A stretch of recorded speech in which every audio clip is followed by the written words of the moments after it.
জন্য পানি এবং আর্দ্রতা এই দুটি জিনিস অপরিহার্য, এছাড়া জীবন বাঁচবে না।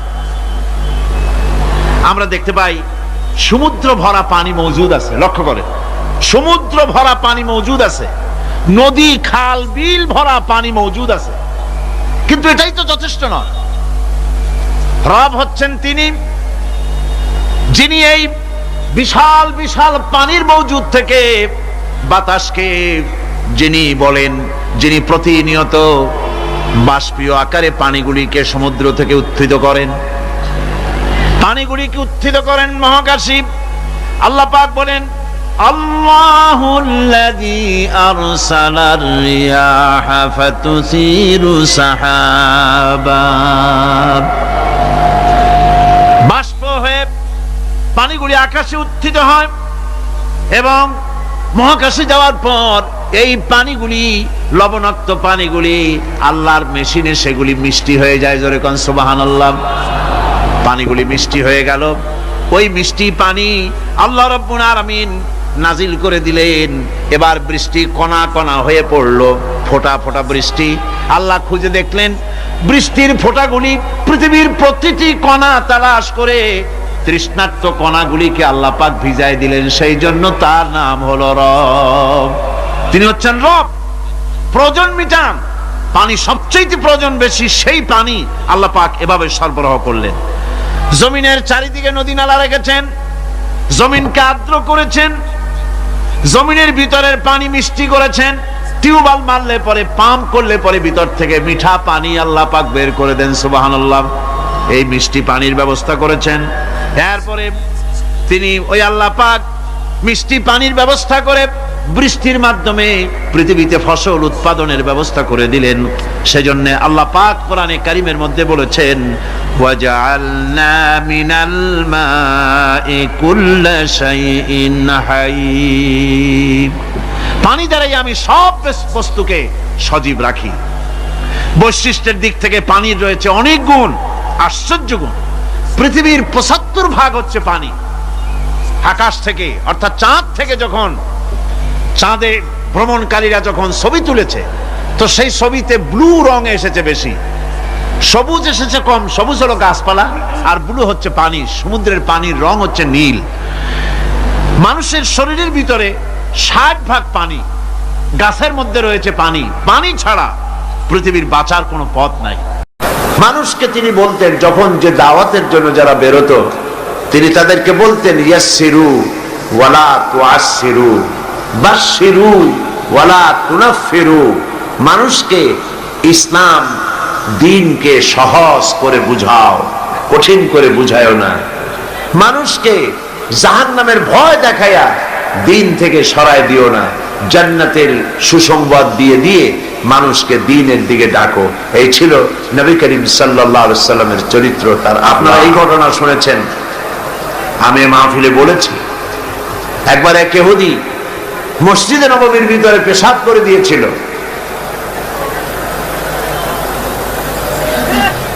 সাহাবায়ে কেরাম অসন্তুষ্ট হলেন এবং তাকে শাস্তি দিতে চাইলেন।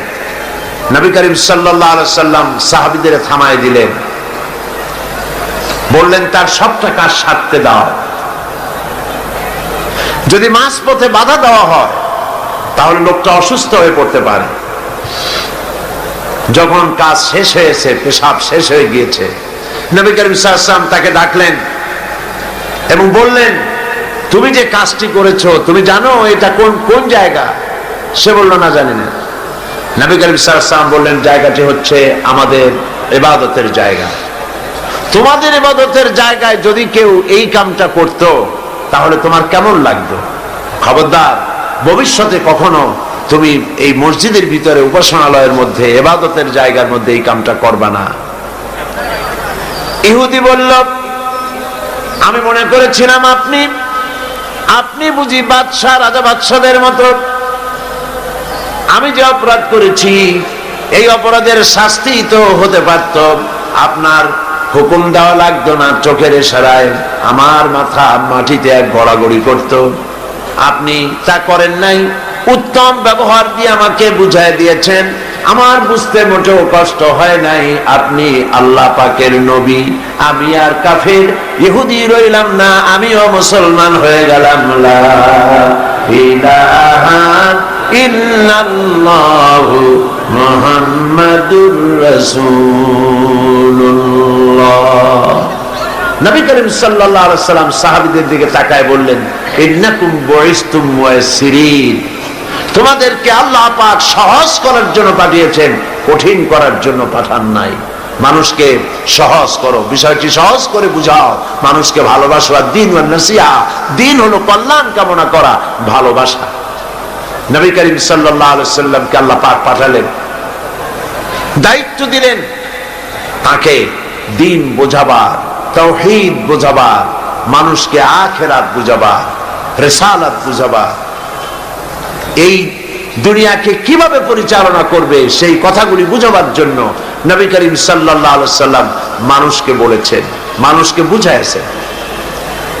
আল্লাহর নবী, তার কাছে দলিল ছিল কোরআন, কোরআন দিয়ে তিনি মানুষকে বুঝাইছেন, এক আল্লাহর গোলামি করো, যিনি আকাশ সৃষ্টি করেছেন, জমিন সৃষ্টি করেছেন, তোমাদেরকেও সৃষ্টি করেছেন, তিনি ছাড়া কোনো ইলাহ নাই। ইলাহা ইল্লাল্লাহু মুহাম্মাদুর রাসূলুল্লাহ। কোনো ইলাহ নাই, কোনো আইনদাতা নাই, বিধানদাতা নাই আল্লাহ ছাড়া। এক আল্লাহর গোলামি করো। খেতে দেওয়ার মালিক তিনি, পড়তে দেওয়ার মালিক তিনি, হায়াতের মালিক তিনি, মওতের মালিক তিনি। বলুন, হায়াতের মালিক কে? সবাই বলেন, মওতের মালিক কে? খেতে দেওয়ার মালিক কে? কষ্ট থেকে মুক্তি দেওয়ার মালিক কে? বিপদ থেকে বাঁচাবার মালিক কে? হাসাবার মালিক কে? কাঁদাবার মালিক কে? ফাআলুল লিমা ইউরিদ, যা খুশি তাই তিনি করতে পারেন। এই জিনিসগুলি যারা মুসলমান তাদের বোঝা উচিত। মুসলমানেরা না বুঝেই আল্লাহ পাকের সঙ্গে শিরক করে, আল্লাহ পাকের সঙ্গে অংশীদার স্থাপন করে। ছেলে নাই, বিয়ে করেছে, 10-12 বছর বয়স হয়েছে, বিয়ে হয়েছে, ছেলে নাই, মেয়ে নাই, খাজা বাবাদের কাছে যায়, মাজারের কাছে যায়, মানত সানত করে, সেখানে নিজের ছেলে কামনা করে, চাকরিতে প্রমোশন কামনা করে, স্বাস্থ্য ভালো হওয়ার জন্য বলে, ক্ষমতায় যাওয়ার জন্য বলে। এই কথাগুলি এইভাবে বলা আল্লাহ ছাড়া অন্যের কাছে, এটাই হচ্ছে শিরক। এই শিরক থেকে মুক্ত করার জন্য নবী করিম সাল্লাল্লাহু আলাইহি সাল্লাম মানুষকে বুঝাইছেন। আমরা কি সেই শিরক মুক্ত হতে পেরেছি? আমরা মুক্ত হতে পারিনি। আমাদের ভিতর বহু মুসলমান আছে যারা নামাজ পড়েন, রোজা রাখেন, কপালে দাগ পড়ে গেছে, তারপরেও সওয়াবের নিয়ত করে শিরক করেন। বলেন নাউযুবিল্লাহি মিন যালিক। বিশ্বাস করুন, কবরের কাছে গিয়ে, মাজারের কাছে গিয়ে কিয়ামত পর্যন্ত কানলেও কবরে যিনি শুয়ে আছেন তিনি আপনাকে কিচ্ছু দিতে পারবেন না। এই কথা কি মনে থাকবে? বলেন আপনারা, এই কথা কি মনে থাকবে? আল্লাহ মনে রাখার তৌফিক দিন। আল্লাহ পাক সহ্য করেন না, শিরককে বরদাস্ত করেন না। বহুবার আমি একথা এখানে আলোচনা করেছি, ওলামা হাজারাত কথা আলোচনা করেছেন।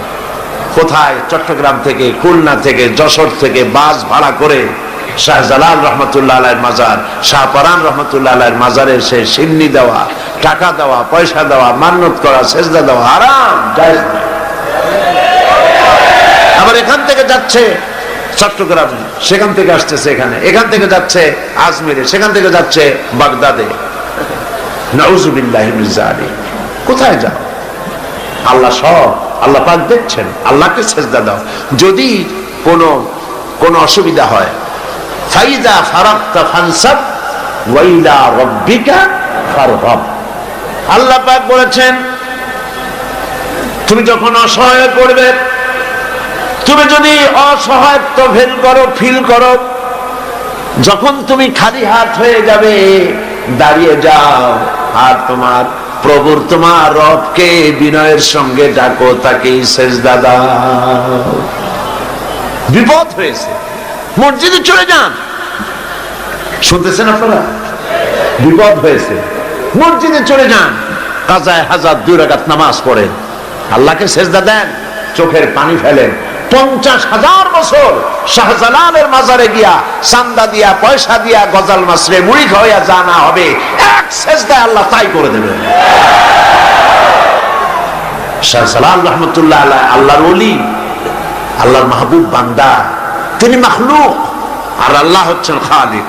আল্লাহ কি? খালিক। আল্লাহর ওলি, আল্লাহর মাহবুব বান্দা, তার মাকামে তিনি আছেন।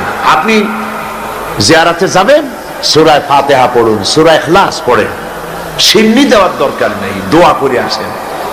কিছু পাবেন না, দিতে যাবেন, সূরা ফাতিহা পড়ুন, সূরা ইখলাস পড়ুন, দরুদ শরীফ পড়ুন, দোয়া করুন, নিজের জন্য করুন, কিন্তু ওনার কাছে কিছু চাবেন না।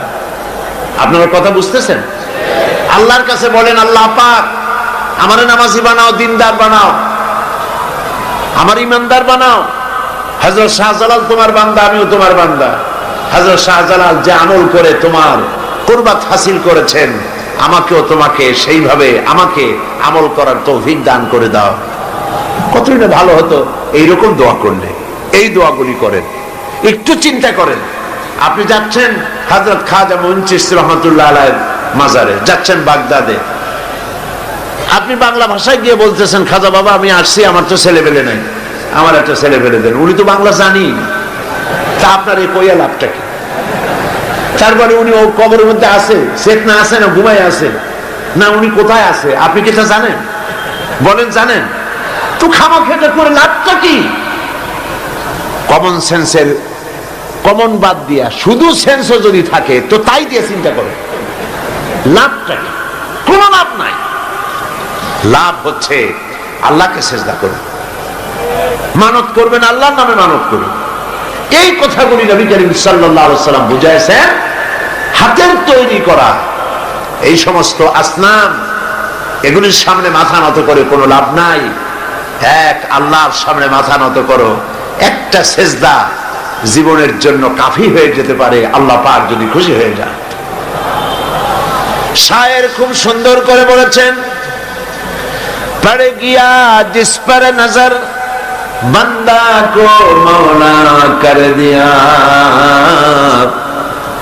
पड़ गया जिस पर नजर बंदा को मौला कर दिया, आ गया जिस नाम में जोश कतरा को दरिया कर दिया। আল্লাহ রাব্বুল আলামিনের রহমতের নজর যদি কোনো গোলামের উপরে পড়ে, গোলাম কৃতদাস স্লেভ, কোন গোলামের প্রতি যদি আল্লাহর রহমতের নজর পড়ে যায়, গোলাম বাদশা হয়ে যায়। কি চিন্তা করেন আপনারা? কি চিন্তা করছেন? গোলামের প্রতি দৃষ্টি পড়লে গোলাম বাদশা হয়।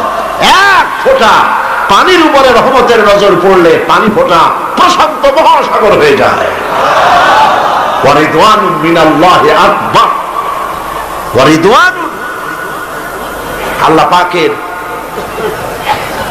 সন্তুষ্টি, এ কথা বোঝানো হয়নি। ওয়ারিদওয়ানুন, সামান্যতম আল্লাহ পাকের সামান্যতম সন্তুষ্টি আকবার, আকাশ এবং জমিনের চাইতে অনেক অনেক অনেক বেশি। আল্লাহ পাককে খুশি করুন, আর আল্লাহ পাক খুশি হবেন শীত থেকে বাঁচলে পরে। কলিজার মধ্যে এই কথায় পাথরের মতো শক্ত করে জমায়ে নেন। কোন পীর সাহেব, জীবিত অথবা মৃত, কেউ আমার ভাগ্য পরিবর্তন করতে পারবে না। আমার ভালো আমার মন্দ সবটা করতে পারবেন কে? এক আঙ্গুল আকাশের দিকে উঁচু করে বলেন, কে করতে পারবেন?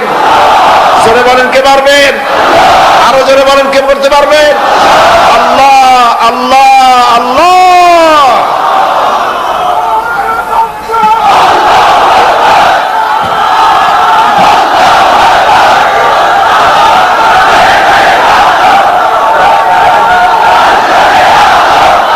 প্রিয় ভাই সব, বাস্তব আমরা বহুত করেছি, আপনারা বহুত শুনেছেন, কিন্তু কিসমত ভালো হবে না যতক্ষণ পর্যন্ত এই শীত থেকে আমরা বাঁচতে না পারবো। নবী, আল্লাহর নবীরা, পেগম্বরেরা, আম্বিয়া আলাইহিমুস সালামের সর্বপ্রথম দাওয়াত এটাই ছিল আল্লাহর সাথে কাউকে শরীক স্থাপন করা যাবে না। সাফ। সমস্ত ক্ষমতার মালিক আল্লাহ সুবহানাহু ওয়া তাআলা। যা প্রয়োজন আল্লাহকে বলে। আল্লাহর কাছে যেতে চান? আমি জবাব চাচ্ছি, আল্লাহর কাছে যেতে চান? সবাই চান? আল্লাহ পাক বলছেন, আমার কাছে যদি আসতে চাও ওয়াসজুদ ওয়াক্তারি। সুবহানাল্লাহ। ওয়াসজুদ ওয়াক্তারি, সিজদা দাও আর আমার কাছে এসে যাও। সুবহানাল্লাহ। সিজদা দিলেই কাছে আসবা, সিজদা ছাড়া কাছে আসা যাবে না। যত সিজদা দিবে ততই কাছে চলে আসবে। এই জন্য নবীজির কাছে প্রশ্ন করা হয়েছে, বান্দা আল্লাহর নিকটবর্তী হয় কখন?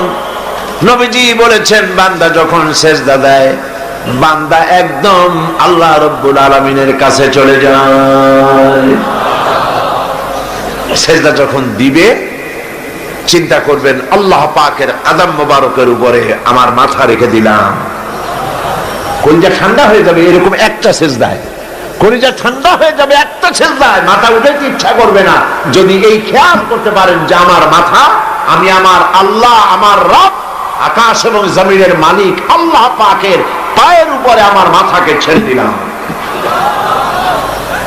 এটি হচ্ছে সিজদার ধরন। শিরক থেকে বাঁচতে হবে, এটাই নবীদের দাওয়াত ছিল।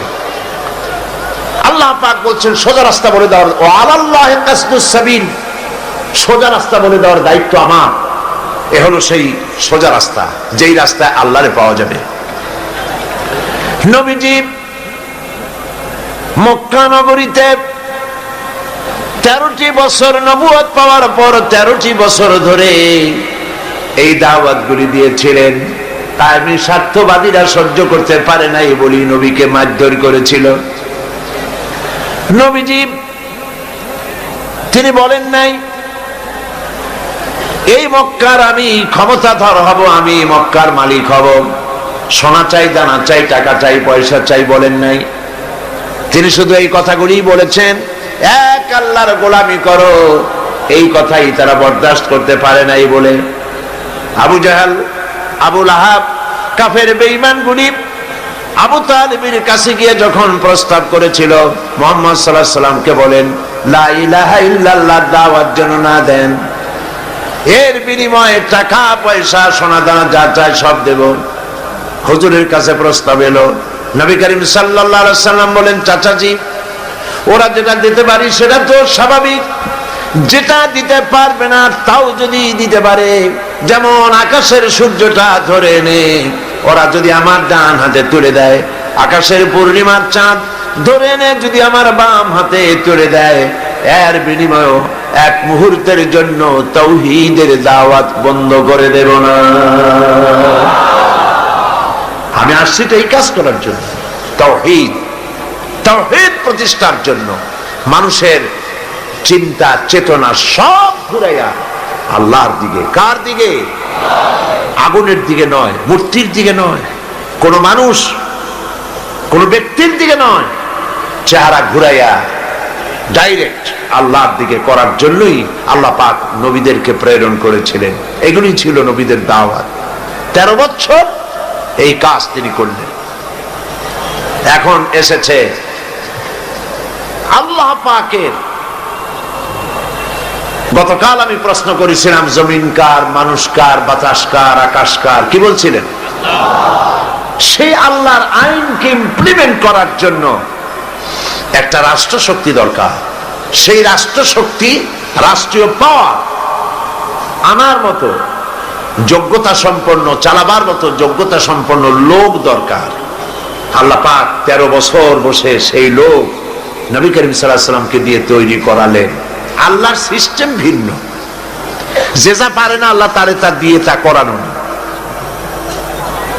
ইউসুফ আলাইহিস সালামকে ফট করে যদি আল্লাহ মিশরের প্রেসিডেন্ট বানাই দিতেন, তাহলে রাষ্ট্র তিনি চালাইতে পারা তার পক্ষে কষ্টকর হয়ে যেত।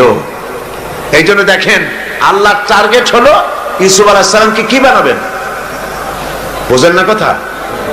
প্রেসিডেন্ট বানাবেন। কোন জায়গায়? মিশরের প্রেসিডেন্ট বানাবেন। এখন রাষ্ট্র চালাবার জন্য যে জ্ঞান দরকার, রাষ্ট্র পরিচালনার জন্য যে অভিজ্ঞতা দরকার, সে অভিজ্ঞতা প্রয়োজন ছিল। 11 ভাই এসে ইউসুফ আলাইহিস সালামকে ফালাই দিল ছোট্টবেলায় কুয়ার মধ্যে। ওরা মনে করেছিল যে কুয়ার মধ্যে ফালাই দিলাম, এর মধ্যে মরে যাবে, ভূত হয়ে মরে শেষ হয়ে যাবে। কিন্তু ওরা ঠিক পায় নাই যে এটা একটি টানেল, এটি একটি সুড়ঙ্গ।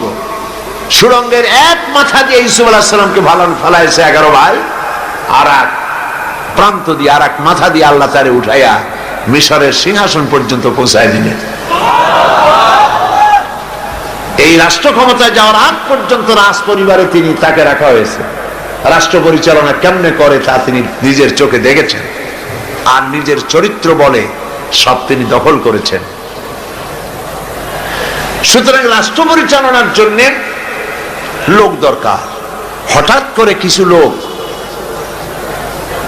রাষ্ট্র যদি তাদের হাতে দেওয়া যায়, দেশ চালাইতে জানে না, একটা ইউনিয়ন চালাইতে পারে না, একটা থানা চালাইতে পারে না, অভিজ্ঞতা লাগবে তো। আমার নিয়ে যদি আপনারা বলেন যে এত লম্বা লম্বা বক্তৃতা করেন, কোর্টে একটা আসামি খালাস করার জন্য উকিলের মতো আর্গুমেন্ট করেন, আমার তো কান্দা ছাড়া পথ থাকবে না, কারণ আমি তো এই বিষয়ে জানি না। ঠিক কিনা বলে? একজন ডাক্তারকে, তাকে যদি বলা হয় যে হাফিজি মাদ্রাসা গিয়া আপনি একটু হাফিজি পড়ান, কোরআন শরীফ পড়ান, উনি হাফেজ যদি না হন, পারবেন? সেটা পারবেন না। এই জন্য রাষ্ট্র পরিচালনা করার জন্য জমিন আল্লাহর, আইন চলবে আল্লাহ, সেই আইনকে কার্যকরী করার জন্য এক শ্রেণীর লোক প্রয়োজন, আল্লাহর আইন বোঝে এবং জীবনের বিনিময় আল্লাহর আইনকে প্রতিষ্ঠিত করার জন্য বদ্ধপরিকর। এমন একটি বাহিনী তৈরি করতে নবী করিম সাল্লাল্লাহু আলাইহি ওয়াসাল্লামের সময় লাগলো কত বছর? 13 বছর। 13 বছর ধরে এই লোকগুলিকে তৈরি করে তিনি প্রস্তুতি নিয়েছেন। তিনি জানেন না সামনে কি হবে, পরিকল্পনা তো করছেন আরেকজন, পরিকল্পনা হচ্ছে আরেক জায়গায়। কে করতেছেন পরিকল্পনা? আল্লাহ সুবহানাহু ওয়া তাআলা। নবীজি ঘুমিয়ে আছেন, গভীর রাত্রে হযরত জিবরিল আমিন এসে বলছেন, আল্লাহর নবী, আল্লাহ পাক অর্ডার করেছেন আজকের রাতেই মদিনায় হিজরত করবেন। আপনার ঘরের চতুর্দিকে কাফির বেঈমানেরা দাঁড়ানো, সকাল হওয়ার সঙ্গে সঙ্গে তারা আপনাকে মেরে ফেলবে। নবীজি ঘুমের থেকে জেগে হযরত আলীকে ডেকে বললেন, আলী, আমার বিছানায় ঘুমায় থাকো, আল্লাহর হুকুম হয়েছে আমি মদিনায় চললাম, আমার কম্বলটা মুড়ে দিয়া তুমি ঘুমায় যাও। হযরত আলী বলেন, ইয়া রাসূলুল্লাহ, আপনার বিছানায় আপনার চাদর মুড়ি দিয়া ঘুমিয়ে থাকবো। সকাল বেলায় কাফির বেঈমানেরা এসে আপনার বিছানার উপরে আপনার চাদর গায়ে দেওয়া অবস্থায় আমাকে মুহাম্মদ সাল্লাল্লাহু আলাইহি ওয়াসাল্লাম মনে করে আমাকে কেটে টুকরা টুকরা করে বিদায় করে দেবে। আমার মনের মধ্যে কোনো দুঃখ হবে না, কষ্ট হবে না, বরং তৃপ্তি এটাই হবে যে আমি আলীর জীবনের বিনিময়ে আল্লাহর নবী বেঁচে আছেন। নবীজি ঘরের থেকে বেরোলেন, চতুর্দিকে কাফের দাঁড়ানো, হাতে এক মুষ্টি বালু নিলেন, বালুগুলি নিক্ষেপ করলেন। কাফের দাঁড়ানো চতুর্দিকে, বালু চলে গেল চতুর্দিকে, এদের চোখের মধ্যে গিয়ে ঢুকলো। কাফেররা চোখ জ্বলতে লাগলো। এই ফাঁকে আল্লাহর নবী বেরিয়ে গেলেন, কাফেররা দেখলোই না কে কখন বেরিয়ে কোথায় গেল। মহান আল্লাহ রাব্বুল আলামিন পরবর্তী সময় নবীজিকে এই কথা স্মরণ করিয়ে দিয়ে বলেছেন, ওয়ামা রামাইতা ইয রামাইতা ওয়ালাকিন্নাল্লাহা রামা। আপনি নিক্ষেপ করেন নাই, যখন আপনি নিক্ষেপ করেছিলেন আপনি শুধু বালুগুলো ছেড়ে দিয়েছিলেন, আর ওই বালুগুলো ঘরের চতুর্দিকে কাফেরদের চোখে পৌঁছাবার দায়িত্ব নিয়েছিল আল্লাহর কুদরত। নবীজি বেরিয়ে আসলেন, কাবা শরীফের দিকে বারবার তাকাচ্ছিলেন, আর চোখ থেকে পানি দর দর করে পড়তেছিল। বুখারী শরীফের হাদিসে এসেছে, নবীজি কাঁদতেছিলেন আর বলতেছিলেন, হে কাবা, বড় আশা ছিল তোমার খেদমত করব, তোমার পাশে থাকব, কিন্তু তোমার নিষ্ঠুর সন্তানেরা তোমার পাশে আমারে থাকতে দিল না। নবীজি হযরতে আবু বকর রাদিয়াল্লাহু তাআলা আনহুর বাড়ি গিয়ে যখন দরজায় নক করেছেন, আবু বকর বলে দরজা খুলে গেল, লাব্বাইক ওয়া সাদাইকা বলে। হুজুর প্রশ্ন করলেন, আবু বকর এত রাত্রে একটা ডাকেই ঘুম ভেঙে গেল তোমার, তুমি কি ঘুমাও নাই? হযরত আবু বকর বলেন, ইয়া রাসূলুল্লাহ, আপনি আমাকে যখন বলেছিলেন রাতের বেলায় হিজরতের সময় আমাকে সাথে নিয়ে হিজরত করবেন, আমি মনে মনে ভেবেছি কত রাত্রে কখন নবীজি আসবেন, দরজার সামনে দাঁড়াইয়া আমারে যদি ডাকাডাকি করেন আর আমি যদি ঘুমায় থাকি নবীর সঙ্গে বেয়াদবি হয়ে যাবে। আমি এই কথা মনে করে বিছানার উপরে আরাম করে না ঘুমাইয়া আপনার গলার আওয়াজ শোনার জন্য এই দরজার সঙ্গে পিঠ লাগাইয়া দাঁড়াইয়া দাঁড়াইয়া ঘুমাচ্ছিলাম। হযরতে আবু বকর রাদিয়াল্লাহু তাআলা আনহুকে সঙ্গে করে নিয়ে নবীজি মিসফালার ভিতর দিয়া মদিনার রাস্তা ছেড়ে উল্টা দিকে গেলেন। মিসফালার ভিতর দিয়া জাবালে কেদোয়ার উপর দিয়া জাবালে সুর গিয়া পৌঁছলেন। ফজরের রক্ত হয়ে গেল, ভেতরে নিয়ে আশ্রয় নিলেন গুহার মধ্যে। কাফেরেরা সকালবেলা এলো, একজন বলে ভিতরে আছে আর একজন বলে নাই। হযরত আবু বকর বলছেন, ইয়া রাসূলুল্লাহ, ধরা পড়ে গেছে, বাঁচার আর উপায় নাই। আল্লাহর নবী তখন কি বলেছিলেন কোরআন শরীফে আল্লাহ পাক তার শোনায় দিয়েছেন। নবীজি বললেন, ইয ক্বালা লিসাহিবিহি লা তাহজান ইন্নাল্লাহা মা'ানা। আল্লাহ পাক কোরআন শরীফের কথা উঠাই দিলেন। ইয ক্বালা লিসাহিবিহি, তিনি তার বন্ধুকে ডেকে বললেন, হে আমার সাথী, লা তাহজান, ভয় পাইও না, আমরা মাইনরিটি নই, আমরাই মেজরিটি, আল্লাহ আমাদের সাথে আছেন। সুবহানাল্লাহ। কিসের ভয়? সারা দুনিয়া যদি একদিকে চলে যায় আর ইমানদার মুসলমানেরা যদি একদিকে থাকে, কাফেরদের হাজারো চক্রান্ত, লাখো চক্রান্ত কোনো কাজে আসবে না আল্লাহ যদি সাথে থাকে। নবী করিম সাল্লাল্লাহু আলাইহি ওয়াসাল্লাম এই ময়দান থেকে মদিনা মুনাওয়ারার দিকে চললেন, আর কাফেরেরা ঘোষণা দিল, মুহাম্মদ সাল্লাল্লাহু আলাইহি ওয়াসাল্লামকে কেউ যদি জীবিত অথবা মৃত অবস্থায় ধরে দিতে পারে 100 লাল উট তাকে পুরস্কার দেওয়া হবে। সুরাকা 100 লাল উট পাওয়ার লোভে বলল, এই কাম আমিই পারবো। খুঁজতে খুঁজতে মুহাম্মদ সাল্লাল্লাহু আলাইহি ওয়াসাল্লামকে মরুভূমির মধ্যে সে পেয়ে গেল। যেই না ধরতে যাবে কাছাকাছি গেছে, সুরাকার ঘোড়ার পা মাটির মধ্যে দেবে গিয়েছে। নবী করিম সাল্লাল্লাহু আলাইহি ওয়াসাল্লাম পিছনের দিকে তাকালেন। সুরাকা বলল, আমি মাপ চাই। হুজুর বললেন, মাপ করলাম, ফিরে যা। ঘোড়ার পা উপরে উঠে আসলো। যখনই উপরে উঠে আসছে, সুরাকা চিন্তা করলো 100 লাল উট। আবার পিছনে ছুটেছে ধরার জন্য। আবার কাছাকাছি যখন গেছে, 4টা ঠ্যাং ডুবে গেছে মাটির মধ্যে। বলছে, মুহাম্মদ সাল্লাল্লাহু আলাইহি ওয়াসাল্লাম, মাপ চাই, ভুল করেছি, মাফ করে দাও। হুজুর ফিরে তাকিয়ে বললেন, দিলা করে ফিরে যা। আবার ঘোড়া উপরে উঠে আসলো। ফিরবে ফিরবে, আবার চিন্তা করলো 100 লাল উট। কি খারাপ মানুষ, চিন্তা করে আবার পিছনে পেছনে গেছে। এইবার কাছাকাছি গিয়ে ধরবো ধরবো অবস্থা যখন হয়েছে, ঘোড়ার 4টা ঠ্যাং, ওর নিজের পা, ঘোড়ার পেট আস্তে আস্তে মাটির মধ্যে গাড়া শুরু হয়ে গেছে। বলছে, মুহাম্মদ সাল্লাল্লাহু আলাইহি ওয়াসাল্লাম, ক্ষমা চাই, আমারে মাফ করে দেন। নবীজি বললেন, মাফ করে দিলাম। উপরে যখন উঠে আসছে, ঘোড়ার পা শুদ্ধ। হুজুর তাকিয়ে বললেন, সুরাকা, এখনো কি তোর বিশ্বাস হয় না যে আমি আল্লাহর নবী? সুবহানাল্লাহ। সুরাকা বলছে, আমি আপনাকে ছেড়ে দিলাম, ধরবো না।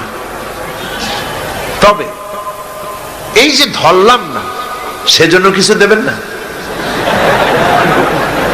কি চিন্তা করে আর নবী কত বড় রহমতের নবী, সুবহানাল্লাহ। নবীজি রাগ করলেন না। এই রকমের ক্ষমতা যদি আমাদের থাকতো হাতে, আমরা কইতাম তোর 14 গোষ্ঠী মাটির নিচে যাক। রহমতের নবী রাগ করলেন না। সে কয় যে কিছু দেবেন না, ধরলাম না যে সেজন্য কিছু দেবেন না। হুজুর সাল্লাল্লাহু আলাইহি ওয়াসাল্লাম রাগ করলেন না, বললেন হ্যাঁ দেব। কি দেবেন? তিনি বললেন পারস্য সম্রাটের মুকুট দেব। সুরাকা মনে মনে খুব অসন্তুষ্ট হলো, মুখ দিয়ে কিছু কইল না, মনে মনে অসন্তুষ্ট হইল। রাতের বেলায় লোক নাই, জন নাই, একজন মানুষ নিয়ে আপনি আত্মগোপন করে মদিনায় যাচ্ছেন, পারস্য সম্রাটের মাথার মুকুট আমারে দেবেন, কিছু দেবেন না তাই কর। এটা কি স্বাভাবিক কথা? তখনকার যুগের সুপার পাওয়ার। এখন যদি এই মঞ্চে দাঁড়ায় কেউ বলে যে আপনি আমার এই কথা যদি শোনেন তাহলে হোয়াইট হাউসের চাবি আপনারে আমি দিয়ে দেবো, ওইখানে আপনি ঘুমাবেন কি, তাহলে ওই লোকটার মস্তিষ্ক সম্পর্কে আপনারা সকলে চিন্তা করবেন, বেচারাকে তাড়াতাড়ি হেমায়েতপুর পাবনায় পাঠায় দেওয়া দরকার, ঠিক কিনা?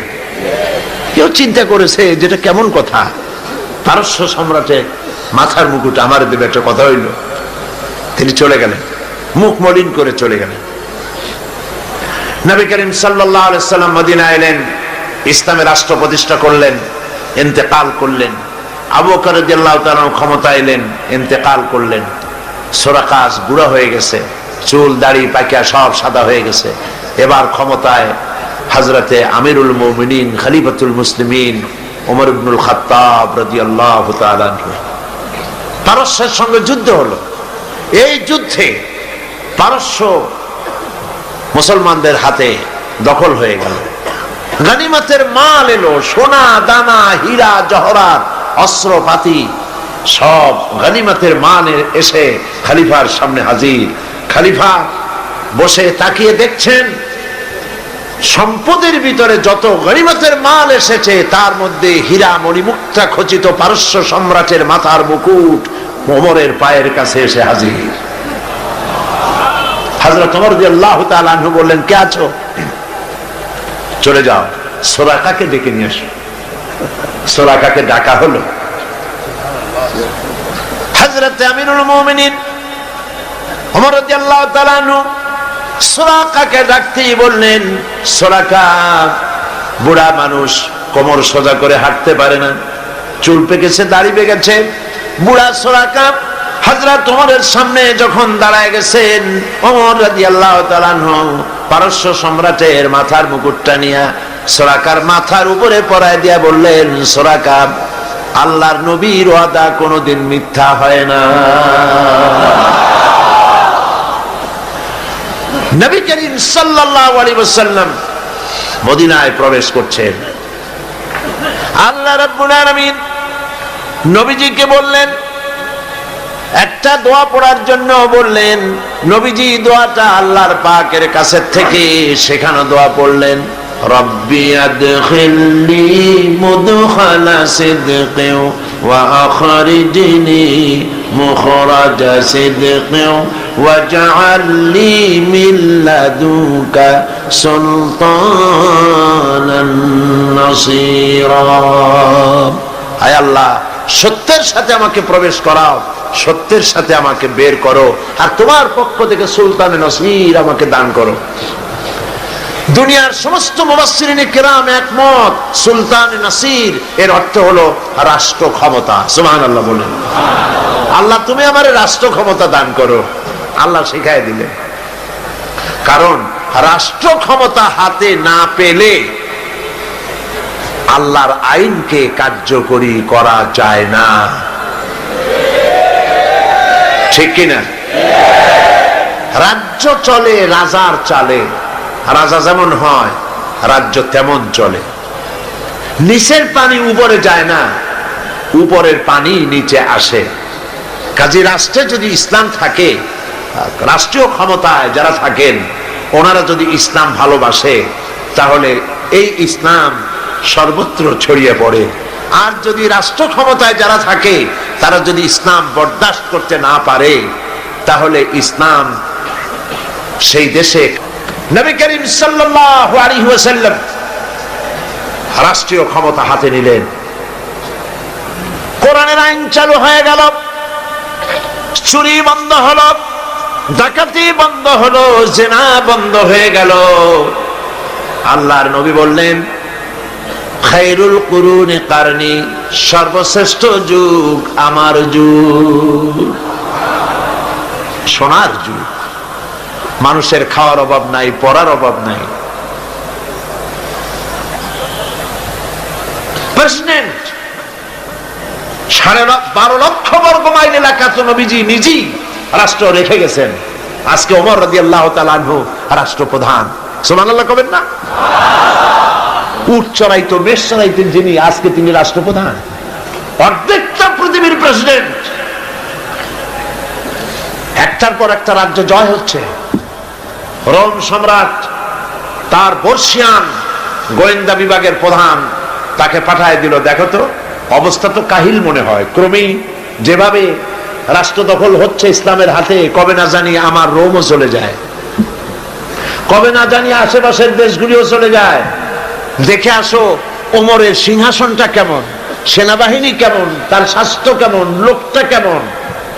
দেখো, গোয়েন্দা বিভাগের প্রধান গেলেন কারে দেখতে? ওমর রাদিয়াল্লাহু তাআলা। মদিনায় অনেকদিন হাঁটে আসছে না কিসে আসছে আল্লাহই জানে, তখনকার যে পদ্ধতি ছিল ওইভাবে আসছে। আইসা মদিনায় ঢুকে জিজ্ঞেস করছে, আইনা মালিকুকুম, তোমাদের রাষ্ট্রপ্রধান, তোমাদের রাজা কই? সাহাবায়ে কেরাম জবাব দিলেন, আমাদের জন্য কোনো রাজা হয় না, বাল্লানা আমির, আমাদের জন্য একজন আমির হন। সে আমির হচ্ছেন ওমরে ফারুক রাদিয়াল্লাহু তাআলা আনহু। গোয়েন্দা বিভাগের প্রধান বললেন, আমি তার সঙ্গে দেখা করতে চাই, তার সিংহাসন কই? ওনারা বললেন, ওনার কোনো সিংহাসন নাই, আমাদের সাথে মসজিদে এক জায়গায় বসে, আলাদা কোনো চেয়ারও নাই, বালিশও নাই, খাতাও নাই, এই এমনি আমাদের মাঝেই বসে। কোথায় তিনি? তারা জবাব দিলেন, কোথায় তা ঠিক করে বলতে পারবো না, তবে শুনেছি ওনার উট হারায় গেছে, উট তালাশ করতে গেছে। গোয়েন্দা বিভাগের প্রধান তো আকাশতে পড়ার কায়দা, কয় কি উট হারায় গেছে? তোমাদের তো চাকরি কারো থাকার কথা না, তোমরা কও উট হারায় গেছে আর উট তালাশ করতে গেছে। আমিরুল মুমিনিন, অর্ধেকটা পৃথিবী দখলকারী যিনি প্রেসিডেন্ট, সারা দুনিয়া কাঁপে যার নাম শুনিয়া উট হারায় গেছে, তালাশ করতে গেছে, আশ্চর্য কথা, কয় কি? আচ্ছা কোন দিকে গেছে? বললো যেদিকে। গোয়েন্দা বিভাগের লোকটি হাঁটতে লাগলো, কোথায় দেখা হয় আল্লাহই জানে। কিছু দূর হেঁটে যাওয়ার পর দেখেন একটা গাছের তলায় একটি লম্বা লোক শোয়া, উট একটা বাঁধা, গাছের তলায় শোয়া, চাদর নাই, বালিশ নাই, হাত মাথার তলে দিয়ে শুয়ে আছেন। সূর্য ঢলে যাওয়ার কারণে গাছের ছায়া সরে গিয়েছে, সূর্যের তাপে মাথার ঘাম, শরীরের ঘাম দিয়ে বালু ভিজতেছে। একজন পরিচয় করিয়ে দিলেন, ইনি আমিরুল মুমিনিন।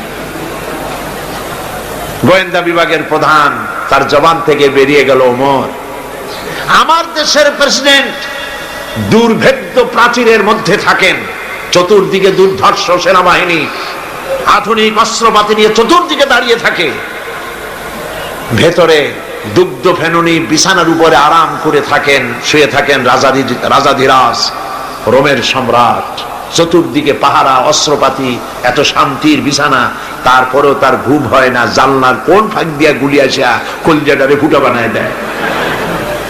তুমি ওমর, অর্ধেকটা পৃথিবী তোমার হাতের মুঠোয়, তোমার একটা বডিগার্ড নাই, তোমার বিছানা নাই, বালিশ নাই, নির্বিঘ্নে নিশ্চিন্তে উট বাঁধে রেখে তার পাশে শুয়ে আছো, কারণ তুমি জনগণের অধিকার আদায় করেছো, জনগণকে গণতন্ত্র দিয়েছো, জনগণের খাওয়ার পরাগ দিয়েছো, জনগণকে বিশ্বাস করেছো, ভালোবেসেছো, তাই তোমার নিরাপত্তার দায়িত্ব গোটা জাতি গ্রহণ করেছে।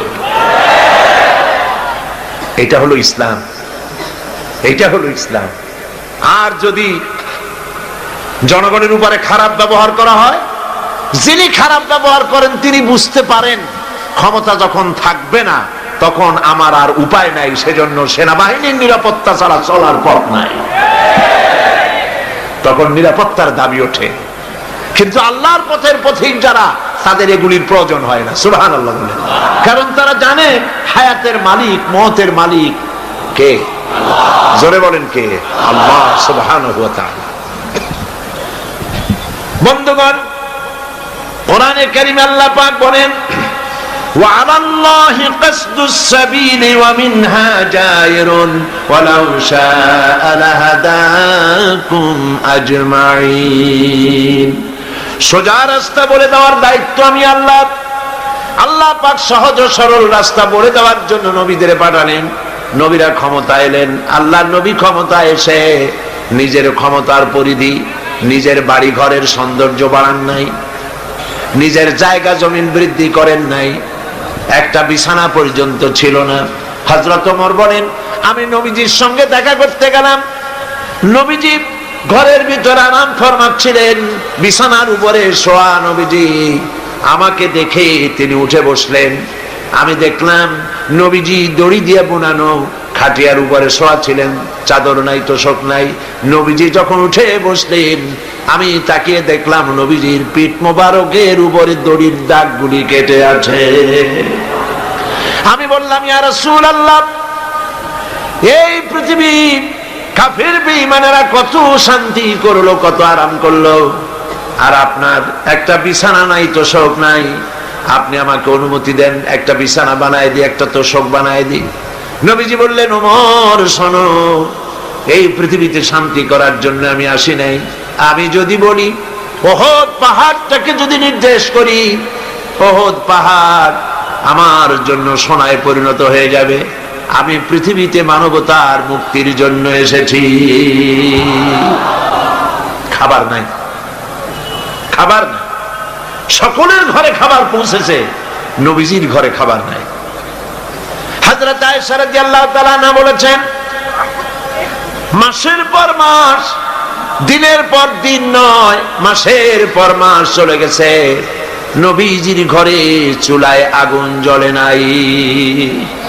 একটু খেজুর, একটু পানি, এগুলি খেয়ে কোন রকম আমরা জীবিকা নির্বাহ করেছি। একবার নবী করিম সাল্লাল্লাহু আলাইহি ওয়াসাল্লাম মসজিদে নববীতে অসময় হযরত আবু বকর রাদিয়াল্লাহু তাআলা আনহুকে দেখলেন বসে আছে। জিজ্ঞেস করলেন, তোমরা এই অসময় এখানে কেন? তারা বললেন, নবীজি আজ কদিন হয়ে গেল কোনো খাবার পাইনি, ক্ষুধায় অস্থির হয়ে গেছে। নবীজি বললেন, আমারও তো একই দশা। এই দশা ওনাদের, কিন্তু জনগণের এই দশা না। জনগণের ঘরে ঘরে খাবার পৌঁছে গেছে। সুবহানাল্লাহ। ওমর রাদিয়াল্লাহু তাআলা আনহু বলেছেন, রাষ্ট্রীয় ক্ষমতা আমার হাতে। আমার ক্ষমতার আমলে ফোরাতের কূলে একটি কুকুর যদি না খেয়ে মারা যায়, কিয়ামতের দিন আল্লাহর কাছে আমাকে জবাবদিহি করতে হবে। সুবহানাল্লাহ। এর নাম ইসলাম। এর নাম কি? ইসলাম। সেই ইসলামের রাষ্ট্র প্রতিষ্ঠাই করতে হবে মুসলমানদেরকে, বাংলাদেশের জনগণকে। পারবেন না? পারবেন না? এই কোরআনের আইন বাংলাদেশে চালু হোকটা কি আপনারা চান? কারা কারা চান? আলহামদুলিল্লাহ। বসেন, বসেন। এইটা কি অবস্থা? স্লোগান দিলেই দাঁড়াতে হবে, তার মানে থেকে বসেন, বসেন।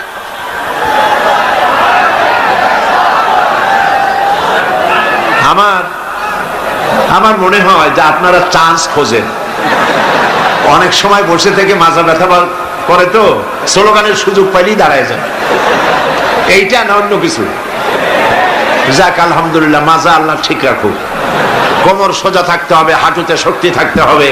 যুদ্ধের এখনো অনেক পথ বাকি। একটু জোরে সরে জিকির করেন, সুবহানাল্লাহ, আলহামদুলিল্লাহ, লা ইলাহা ইল্লাল্লাহ। জোরে, সুবহানাল্লাহ, আলহামদুলিল্লাহ, লা ইলাহা ইল্লাল্লাহ, লা ইলাহা ইল্লাল্লাহ, মুহাম্মাদুর রাসূলুল্লাহ। একটা কথা বলে নেই, নিতান্ত নিতান্ত লক্ষ্য করুন, নিতান্ত টয়লেটে যাওয়ার পেশাব পায়খানার হাজত না হলে কেউ মানুষকে কষ্ট দিয়া বেরোতে চেষ্টা করবেন না, কারণ রাস্তাঘাট মাঠ সব ভর্তি, যেদিকে যাবেন সেদিকেই মানুষ, আপনি যাবার কোনো পথ পাবেন না। মানুষকে কষ্ট দেওয়া ছাড়া আপনার কোনো রাস্তা নেই। সমস্ত রাস্তা পথ ঘাট, সিলেটের মাদ্রাসা ময়দান পার্শ্ববর্তী রাস্তাগুলি সব ভর্তি, আলহামদুলিল্লাহ বলেন। সুতরাং মানুষকে কষ্ট না দেওয়াই, মুসলমানকে খামোকা কষ্ট দেবেন না। নিতান্ত পেশাব পায়খানার জরুরত হলে যেতে পারেন। প্রিয় ভাইরা, নবী করিম সাল্লাল্লাহু আলাইহি ওয়াসাল্লাম তিনি বললেন, আমার ওই একই অবস্থা, চলো আমার সাথে। তিনজনে গিয়ে উপস্থিত হলেন হযরতে আবু আইয়ুব আনসারী রাদিয়াল্লাহু তাআলা আনহুর বাড়িতে। হযরতে আবু আইয়ুব আনসারী রাদিয়াল্লাহু তাআলা আনহু রাসূলকে, হযরত আবু বকর ওমর রাদিয়াল্লাহু তাআলা আনহুমাকে পেয়ে দারুণ ভাবে আনন্দিত হলেন। ঘরের মধ্যে প্রবেশ করে বললেন, বিবি, এমন তিনজন মেহমান পেয়েছি, আকাশের নিচে জমিনের উপরে এর থেকে সম্মানিত মেহমান আর নাই। তিনি একটি বকরি জবাই করলেন, রান্নার ব্যবস্থা করলেন, বাগানে চলে গেলেন, কিছু খোরমা নিয়ে এলেন, নবীজিকে বললেন, আল্লাহর নবী, এই খোরমা আপনি খান। হুজুর জিজ্ঞেস করলেন, খোরমাগুলির মধ্যে পাকা কাঁচা আদা পাকা আছে, কোনটা খাবো? হযরত আবু আইয়ুব বলছেন, ইয়া রাসূলুল্লাহ, তিন রকমের, তিন শ্রেণীর খোরমাই আপনি খাবেন, অনুরোধ করব, কারণ এগুলি আমার বাগানের খোরমা। যেই শ্রেণীর গায়ে আপনার হাত লাগবে আল্লাহ পাক আমার বাগানে বরকত দিয়ে দিবে। রান্না বান্না হয়ে গেল, গোশত আর রুটি সামনে এলো। নবীজি খাওয়া শুরু করার আগে কয়েকটা রুটি আর কয়েক টুকরা গোশত একটা পোটলার মতো করে বানায়া হযরত আবু আইয়ুবের হাতে তুলে বললেন, আবু আইয়ুব, এই গোশত আর রুটি টুকরা নিয়ে যাও আমার মা ফাতেমার কাছে। গত ৩-৪ দিন হয়ে গেল তার কিসমতে কিছু হয় নাই। নিজেরা না খেয়ে মানুষের দুয়ারে দুয়ারে খাবার পৌঁছে দিয়েছেন, মানুষ যেন কষ্ট না পায়, জনগণের খাবারের বন্দোবস্ত, পড়ার বন্দোবস্ত করেছেন। নবীজি গরিব মানুষের জন্য, মানুষের অর্থনৈতিক সমৃদ্ধির জন্য ব্যাংক তৈরি করলেন, ব্যাংকের নাম রাখলেন বাইতুল মাল। এই ব্যাংকের উদ্বোধন যেদিন করেন, বুখারী শরীফের হাদিসে এসেছে, আল্লাহর নবী উদ্বোধনী বক্তব্যে বললেন, মান তারাকা দায়নান আও দিয়ান ফালাইয়া, যদি কোন ঋণগ্রস্ত ব্যক্তি ঋণ পরিশোধ করতে না পেরে, ঋণ পরিশোধ করতে পারে নাই, এমন অবস্থায় যদি মারা যায়, তাহলে তার ঋণ পরিশোধের যদি কোনো ব্যবস্থা তার না থাকে, তাহলে তার ঋণ পরিশোধের ব্যবস্থা আর তার এতিম বাচ্চাগুলি, বিধবা স্ত্রী আর এতিম বাচ্চা আর ঋণের বোঝা সবগুলি আমি মুহাম্মদ সাল্লাল্লাহু আলাইহি ওয়াসাল্লাম আমার কাঁধে উঠাইয়া নিলাম।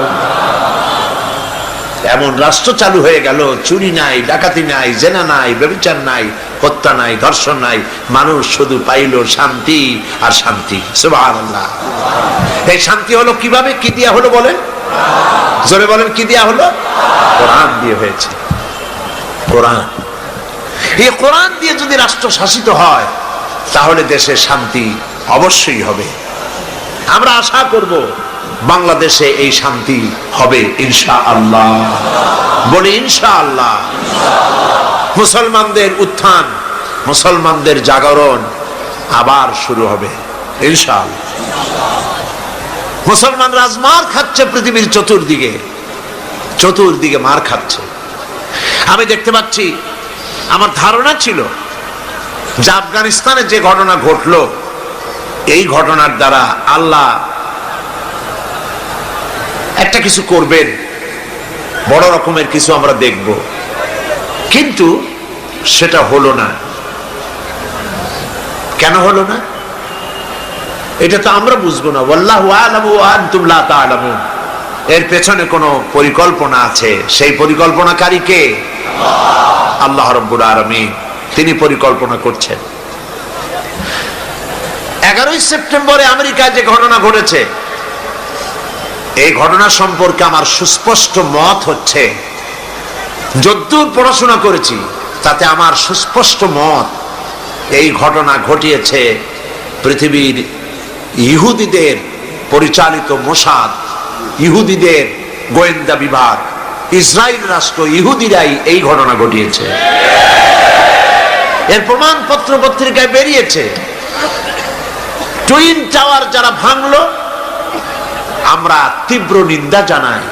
এখানে হাজার হাজার মানুষ কাজ করে, মানুষ হিন্দু হোক, খ্রিস্টান হোক, বৌদ্ধ হোক, মানুষ মানুষই। এই হাজার হাজার মানুষকে যারা মারলো, যারা অর্থনৈতিক দিক থেকে আমেরিকাকে ক্ষতিগ্রস্ত করার জন্য চেষ্টা করলো, এভাবে আমরা তার নিন্দা করি, ঘৃণা জানাই। কিন্তু একথাও আমাদের বুঝতে হবে যে এই টুইন টাওয়ার, এই দুটি বিল্ডিং এ 50,000 লোক চাকরি করে, তার মধ্যে 4,000 ইহুদি আছে। দুনিয়াবাসী এ খবর জেনে ফেলেছে। ঘটনার দিন 4,000 ইহুদির একটা ইহুদিও কর্মস্থলে যায় নাই। কেন গেল না?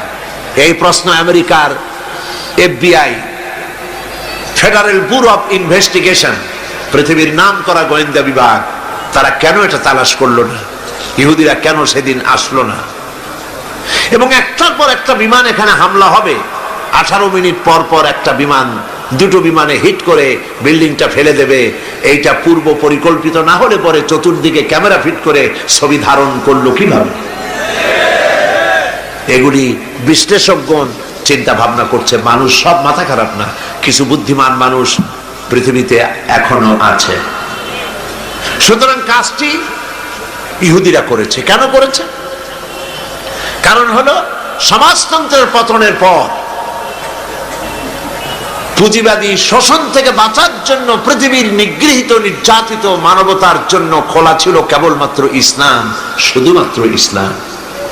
সেই ইসলামের দিকে মানুষ যাতে আসতে না পারে, সেই জন্য ইসলাম আর মুসলমানদেরকে মিডিয়ার মাধ্যমে প্রচার করানো হলো সন্ত্রাস আর মৌলবাদ। ইসলাম মানি সন্ত্রাস, মুসলমান মানি মৌলবাদী। তবে দুর্ভাগ্য, এখানে একটা লোক বাজার থেকে খুব জোরে দৌড় মারছে। লোকেরা জিজ্ঞেস করলো, দৌড়াও কেন? কয়, ভাই মানির মান আল্লাহই রাখে। কয় কেমন? কয়, বাবা আর আমি দুইজনে গেছিলাম বাজারে, বাজারের মানুষেরা আমার বাপেরে ধরিয়া জুতা দিয়ে এমন পিটাইলো, আমি আরামসে নিরাপদে চলে আসছি, আমারে কেউ কিছু করতে পারে নাই, মানির মান আল্লাহই রাখে। ওর বাপের জুতা দিয়ে পিটায় আর মানির মান আল্লাহ রাখে। দুর্ভাগ্য, এই জাতির এক শ্রেণীর কলামিস্ট, এক শ্রেণীর মুসলমান নামধারী কলামিস্ট, মুসলমান নামধারী ফিচার লেখক, মুসলমান নামধারী সাংবাদিক, মুসলমান নামধারী বুদ্ধিজীবী, মুসলমান নামধারী রাজনীতিক, ওরা মুসলমানের ঘরে জন্মগ্রহণ করেও কুলাঙ্গার। এই লোকগুলি মুসলমানের ঘরে জন্মগ্রহণ করেও মুসলমানদেরকে মৌলবাদ আর সন্ত্রাস বলে গালি দেয়। এই দেশের মানুষেরা দুর্গা পূজার ক্ষতি করতে যায় নাই। আমরা হাজারবার বলেছি, এদেশের হিন্দু, মুসলমান, খ্রিস্টান, বৌদ্ধ সব সম্প্রীতি নিয়ে বসবাস করবে। এই দেশে আমি আমার এলাকা পিরোজপুরে আমার DCSP কে ডেকে বলেছি, যদি আমার দেশে সাম্প্রদায়িক সম্প্রীতি বজায় রাখতে হবে, মায়ের পেটের ভিতরে সন্তান থাকে যেমন নিরাপদ, আমার এলাকার ভিতরে অমুসলিম ভাইয়েরা থাকবেন সেভাবে নিরাপদ। কোন মানুষ যদি অমুসলিমদের গায়ে হাত দেয়, জুলুম করে, অত্যাচার করে, লাইট পোস্টের সাথে ঝুলাইয়া সারাদিন পিটাবেন, যাতে করে 1 মাসের ভিতরে বাপের নাম মনে না আসে। আমার দেশের মতো জায়গায় থেকে যদি আপনাদের মজা না লাগে, শান্তি না পান, তাহলে এমন নিরাপত্তার জায়গা, এরকমের শান্তির জায়গা, সাম্প্রদায়িক সম্প্রীতির জায়গা আর একটা কোথায় আছে আপনি আমাকে দেখান। হিন্দু নেতৃবৃন্দ যারা বলছেন অসভ্য বর্বরের রাজত্ব চলছে, তাহলে হিন্দুস্তানকে আপনারা কি বলবেন? 1947 সনে ভারত, আমরা ব্রিটিশ থেকে স্বাধীন হলাম। 1947 থেকে শুরু করে 2002 সাল পর্যন্ত বাংলাদেশে কোনো সাম্প্রদায়িক দাঙ্গা হয় নাই। একথা ঠিক না বেঠিক? একথা সত্য কিনা? একবারের জন্য হয় নাই। আর তোমার হিন্দুস্তানে 1947 থেকে 2002 সন পর্যন্ত 4000 বার সাম্প্রদায়িক দাঙ্গা হয়েছে। তোমাদের দেশে যখন কোরবানি হয়, ভারতে কোরবানির সময় গরু কোরবানি হয় না, তোমরা মুসলমান কোরবানি করো। মুসলমানদের মসজিদ ভেঙে তোমরা মন্দির বানাও। এই দেশে হিন্দু মুসলমান সাম্প্রদায়িক সম্প্রীতি নিয়ে আমরা বসবাস করছি। এই দেশে সরকার বদ্ধপরিকর সাম্প্রদায়িক সম্প্রীতি তারা বজায় রাখা হবে ইনশাআল্লাহ। সুতরাং নবী তারা এসেছিলেন, আল্লাহর নবীরা পৃথিবীতে এসেছিলেন শান্তি প্রতিষ্ঠা করার জন্য। মুসলমানরা যে দেশে বেশি, ইতিহাস থেকে শুনুন, মুসলমানরা যে দেশে বেশি সেই দেশেই অমুসলিমরা বেশি নিরাপদে থাকে। আমার এই কথা ঠিক কিনা বলে? ঠিক কিনা? কেন ঠিক? ঠিক এই জন্য নবীজি বলেছেন, সংখ্যাগরিষ্ঠ মুসলিম এলাকায় যারা সংখ্যালঘু হবে তারা হবে তোমাদের জন্য আমানত। তাদের উপরে জুলুম করবে না, অত্যাচার করবে না। সংখ্যাগরিষ্ঠ মুসলমানেরা সংখ্যালঘু মুসলিমদের উপরে যদি কোনো নির্যাতন করে, জুলুম করে, কিয়ামতের দিন আমি নবী মুহাম্মদ রাসূলুল্লাহ সাল্লাল্লাহু আলাইহি ওয়াসাল্লাম মুসলমানদের বিরুদ্ধে অমুসলিমদের পক্ষ সমর্থন করে সংখ্যাগরিষ্ঠ মুসলমানদের বিরুদ্ধে আল্লাহর দরবারে মামলা দায়ের করব। এ হলো ইসলাম। সুবহানাল্লাহ। এর নাম ইসলাম। কই আমার দেশে, ভারতে, ওই কলকাতায় 7ম সংসদে এই বক্তব্য আমি রেখেছিলাম। সেখানে আজান দেওয়া বন্ধ করেছিল মাইকে। শুনছেন আপনারা পত্রিকায়? আজান দেওয়া বন্ধ কেন?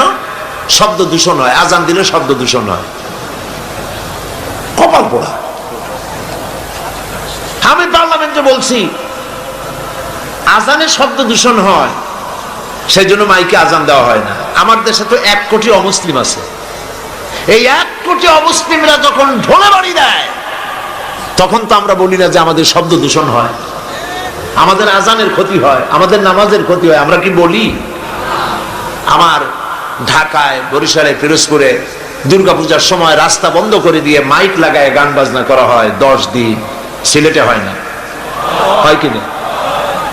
আজানের সময় মাইক বাজায়, গান দেয়, বাজনা হয়। কোন মুসলমান গিয়ে বলছে না তোমরা বাজাইতে পারবে না? বলে? বলেছে? এর থেকে শান্তির জায়গা কোথাও আছে? আমি স্পষ্ট করে বলতে চাই, পৃথিবীতে বাংলাদেশের মতো সাম্প্রদায়িক সম্প্রীতির দেশ আর নাই। অরাজকতা সৃষ্টি করার জন্য তারা এই সমস্ত নেতৃবৃন্দকে সামনে এনে আজে বাজে কথা বলে বাংলাদেশের সাম্প্রদায়িক সম্প্রীতি বিনষ্ট করে বিশ্বের দরবারে বাংলাদেশের মর্যাদা ক্ষুণ্ণ করতে চায়, কিন্তু এই চেষ্টা তাদের ব্যর্থ হতে বাধ্য। প্রিয় ভাইরা, আল্লাহ রাব্বুল আলামিন তার কোরআন এবং নবীর সুন্নাহ দিয়েছেন দ্বীন কায়েমের জন্য। সেই দ্বীন যাতে কায়েম না হতে পারে সেই জন্য মৌলবাদ বলা হয়। আমি কত পয়েন্ট ভুলি নেই। আফগানিস্তানের এই ঘটনা কেন ঘটলো সেই কথাই তো বলতেছিলাম। ওইখান থেকে ঢোলের বাড়ি পর্যন্ত আসছি, এখন আবার চলেন সেখানে। ওরা নির্বিচারে একটা দেশ শেষ করে দিল। আমি যতটুকু বুঝেছি ওদের আসল টার্গেট ওসামা বিন লাদেন নয়, ওদের আসল টার্গেট হচ্ছে ইসলাম, ইসলামী আন্দোলন এবং মধ্য এশিয়ার তেল সম্পদ আসল টার্গেট। কিন্তু আল্লাহ পাকের চাইতে শক্তিশালী পৃথিবীতে আকাশেও কেউ নাই, জমিনেও কেউ নাই। তুমি যত বুদ্ধি করবা, যতই শক্তি ক্ষমতা দেখাবা, আল্লাহ পাকের সামনে কিছুই কুলাবে না। ঘটনা অন্যরকম ঘটতেছে, অন্যরকম ঘটতেছে। কিরকম? আমেরিকা বিশাল দেশ, আমি আমেরিকার 22টা স্টেট সফর করেছি। বিশাল দেশ, কয়েকটা দেশ নিয়ে একটা মহাদেশ হয়, আর আস্তা আমেরিকা একটা মহাদেশ নিয়ে একটা দেশ। আমি আমাদের দেশটা কট্টুক দেখেন, ঢাকা থেকে যদি F-28 বিমানে করে যদি আপনি বাংলাদেশ থেকে রওনা করেন, দেশ ছাড়তে চান, আধা ঘন্টা কি 35 মিনিট সময় লাগবে। ডিসি ট্রেনে যদি ওঠেন তাহলে 20 মিনিটের মধ্যে বা আধা ঘন্টার কাছাকাছি সময় দেশ শেষ হয়ে যাবে। যদি আপনি ফাইটারে ওঠেন মাত্র 9 থেকে 11 মিনিটের মধ্যে বাংলাদেশ শেষ হয়ে যাবে। এই হলো আমার দেশ। আমেরিকা একটা দেশ। নিউ ইয়র্ক থেকে প্লেনে চড়েছি ক্যালিফোর্নিয়া যাওয়ার জন্য, 7 ঘন্টা সময় লেগেছে। একটা দেশ, একদিকে আটলান্টিক মহাসাগর আর একদিকে প্রশান্ত মহাসাগর। কি বিশাল দেশ! এই দেশের মানুষগুলি সব বেকুব নয়, পাগল নয়। আফগান নিরীহ এই মুসলমানদের উপরে, দেশগুলির উপরে আক্রমণ এবং একটার পর একটা দেশের উপরে আক্রমণ করার পরিকল্পনা দেখে সেখানকার লোকেরা চিন্তা ভাবনা করছে, কেন মুসলমানদের উপরে আক্রমণ হচ্ছে, বিষয়টা কি, এরা কি মৌলবাদ, কি সন্ত্রাস, টেররিস্ট শুধু মুসলমান, শুধু ইসলাম, আর কিছু নাই পৃথিবীতে, কেন, কারণটা কি? তারা খোঁজ করা শুরু করেছে, ইসলাম জানার চেষ্টা করছে। আমাদের কাছে রিপোর্ট এসেছে ইসলামী বইপত্র, কোরআন শরীফ আর ইসলামী বইপত্র আমেরিকায় দেধারসে বিক্রি হচ্ছে, আগের তুলনায় 50 গুণ বিক্রি বেশি হচ্ছে। এবং 11ই সেপ্টেম্বরের ঘটনার পর থেকে নিয়ে এই পর্যন্ত আমেরিকান খ্রিস্টান মুসলমানদের ইসলাম গ্রহণ করার হার 4 গুণ বেড়ে গেছে। ঠেকাবে কি করে? আল্লাহর নূর, ঠেকাবার উপায় নাই। আবু জাহেল তো চাইছিল মক্কা শরীফেই মুহাম্মদ সাল্লাল্লাহু আলাইহি ওয়াসাল্লামকে ঠেকায় দেবে, পারছে? আল্লামা ইকবাল বলেছেন, মাগরিব কি ওয়াদিও মে गूंजी अदा हमारी, मगरिब की वादियों में गूंजी अदा हमारी, थमथा न था किसी से सैल रवा हमारा। প্রাচ্য এবং প্রতীচ্য, পাহাড় এবং পর্বতে, ইথার এবং বাতাসে রণিত, অনুরণিত, ধ্বনিত, প্রতিধ্বনিত হয়ে বিশ্বের চতুর্দিকে ছড়ায় পড়বে আমার আজানের আওয়াজ, কেউ ঠেকাতে পারবে না। ইসলাম বিশ্বের চতুর্দিকে ছড়িয়ে পড়বে, ঠেকাবার উপায় নাই। কয়জন মারবা? এখন পৃথিবীতে 140 কোটি মুসলমান, 140 কোটি মুসলমান, কতগুলি মারবা? তোমরা বললে ডাইরেক্ট জাহান্নাম, আর আমরা ইসলাম প্রতিষ্ঠার রাস্তায় যদি মৃত্যু হয়, শাহাদাত, ডাইরেক্ট আল্লাহর জান্নাত। তোমাদের বেঁচে থাকাও বরবাদ, মরে যাওয়াও বরবাদ। আর ইসলামের পথে যারা, তাদের বাঁচাও আল্লাহ পাকের রহমত, আর মরে যাওয়াও রহমত।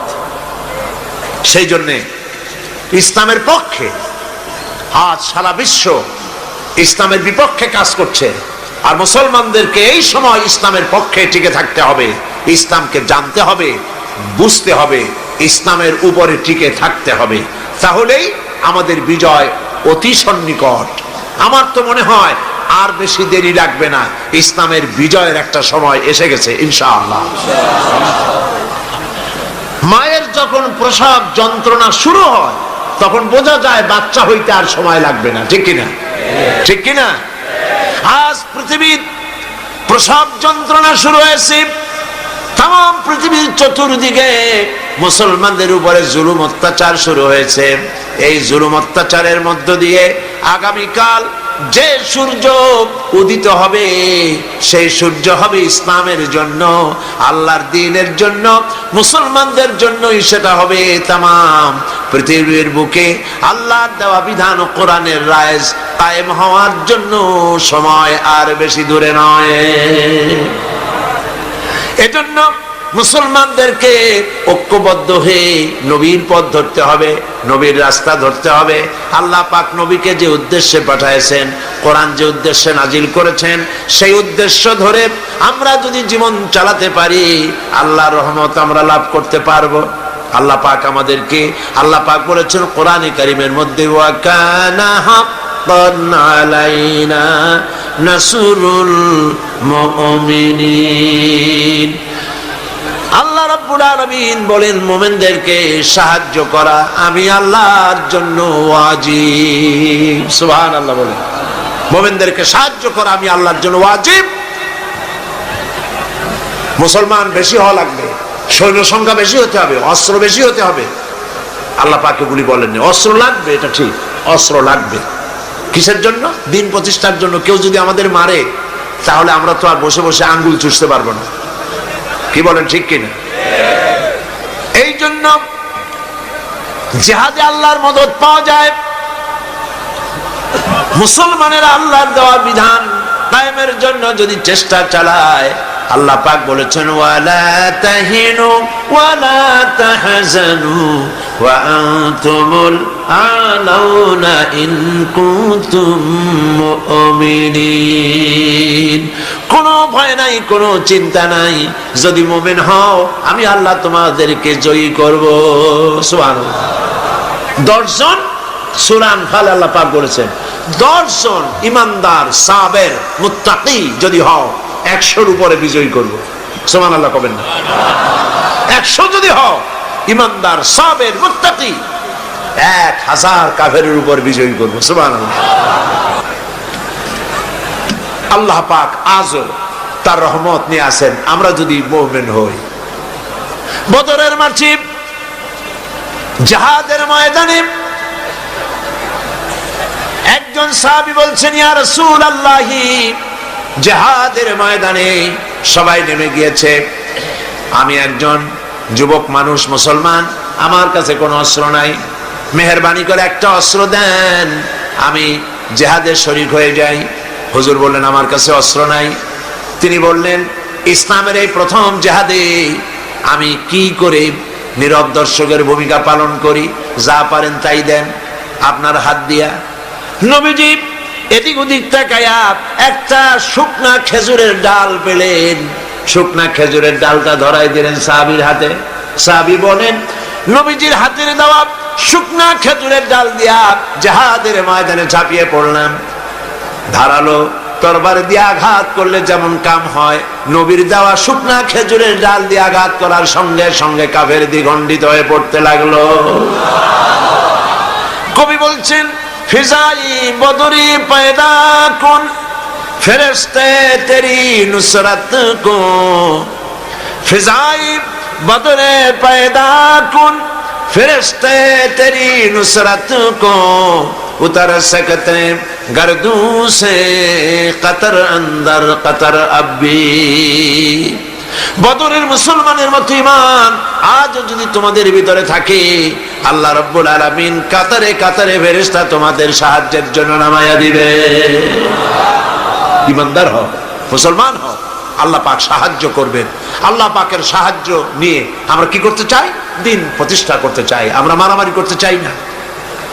আমরা পাশ্চাত্যকে বুঝাতে চাই, খ্রিস্টান, মুশরিক, ইহুদি, দুনিয়ার তাবত ইসলাম বিরোধীদেরকে বুঝাতে চাই ইসলাম সন্ত্রাসে বিশ্বাস করে না, ইসলাম যুদ্ধে বিশ্বাস করে না, ইসলাম শান্তিতে বিশ্বাস করে।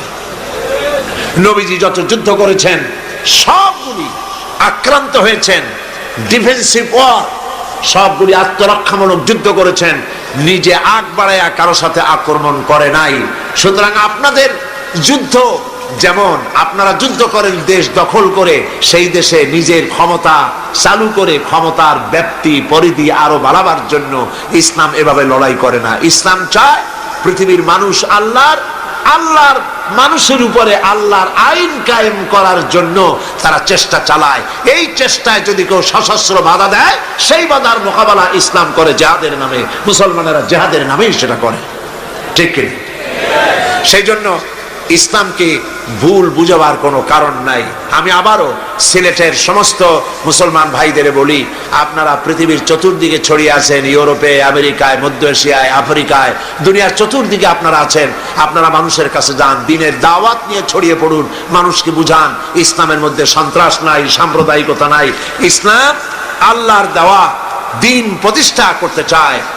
মুসলমানেরা পৃথিবীর সব থেকে বেশি শান্তিকামী, তারা মারামারিতে, হত্যা, জিঘাংসায় বিশ্বাস করে না। এই কথাগুলি মানুষকে বুঝান। নামাজ পড়ুন, দিনদার হন, ইমানদার হন, পরেজগার হন। আল্লাহ পাক যেন আমাদের তাই বানান, বলেন আমিন।